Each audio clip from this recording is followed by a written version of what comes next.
Voici l'histoire d'un bâtiment hors du commun, érigé en 1990 et aujourd'hui devenu incontournable à Saint-Dié-des-Vosges.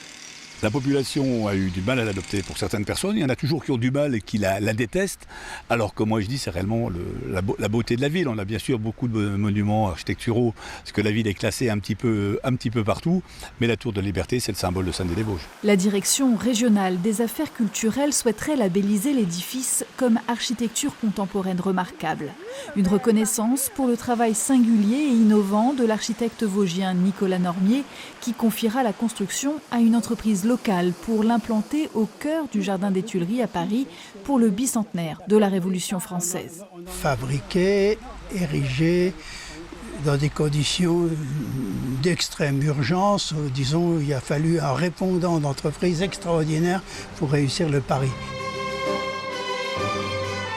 Pour la commémoration, 2 tours identiques sont construites, l'une symbolisant l'égalité, l'autre la liberté.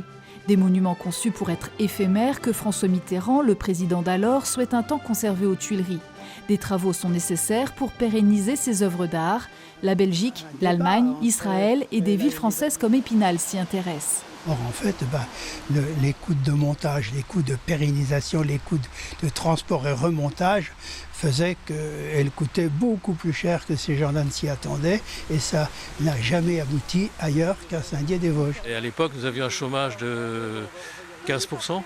Il fallait donner des signes qu'on croyait en l'avenir. Et donc, une des premières décisions que j'ai prises, c'était, alors que j'étais président de la Caisse des dépôts, de racheter à l'État cette tour et de l'installer ici.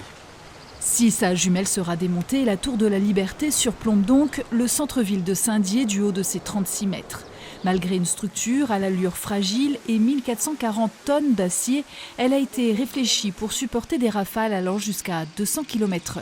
Exploit technique, exploit de transport et puis surtout poésie de ce vaisseau qui vogue en liberté sur les vagues de la belle forêt vosgienne. Elle est dédiée à ceux qui ne peuvent pas marcher ou même vivre comme les autres.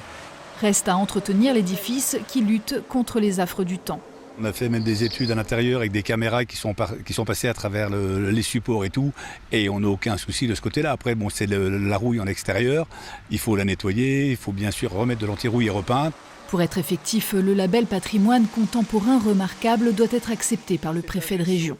Une distinction qui offrira plus de visibilité au bâtiment qui accueille plusieurs milliers de personnes tous les ans.